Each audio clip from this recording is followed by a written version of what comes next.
Ассаламу алейкум достор. Бүгүн сиздерге мына ушул интенсив бакты өстүрүүдөгү кетип аткан каталар боюнча айтып кетели. Монда көрүнүп турган көчөттө көрүп турасыздар, бир лидерлүү көчөткө эки кошумча бутагы жарышып атат. Демек, кошумча эки лидер бар дагы. Бул бизге эмне кылат? Бул келечекте бизге көчөттүн бийиги өсүп кетишине, ошондой эле мөмөлөрдүн пайда болбошуна алып келет. Эгер өлчөп көрө турган болсок, мына ушул башкы лидерге катары бир аз ичкирээк болсо, демек булар лидер менен жарышып аткан бутактар болуп эсептелет. Мына ушул бутактар келечекте бизге чоң көйгөйдү алып келе турган көйгөй болушу мүмкүн.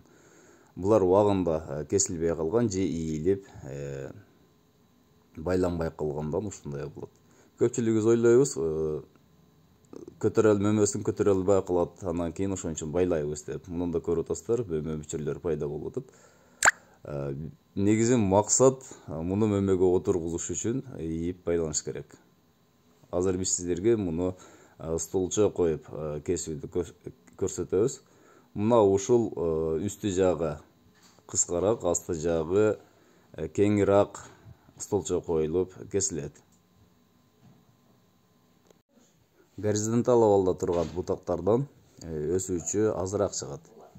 Бул демек мөмөгө багытталган бутак болуп эсептелет. Ошондуктан сөзсүз түрдө зымга ийип байланыш керек.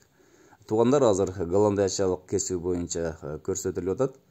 Мына ушул жерден кескенде горизонтал абалда өсө турган бүчүрлөр ойгонот. Көрүп турасыздар, үстү бөлүгү азыраак, астыңкы бөлүгү столчо катары көбүрөөк калтырылды.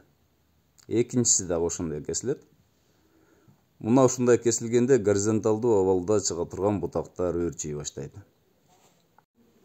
Азыр сиздер кесилгенге чейинки абалдагы көчөттү көрүп турасыздар. Кийинкиси бул кесилип ташталгандан кийинки абалды көрүп турасыздар. Туугандар, мына ушундай бир лидерлүү абалда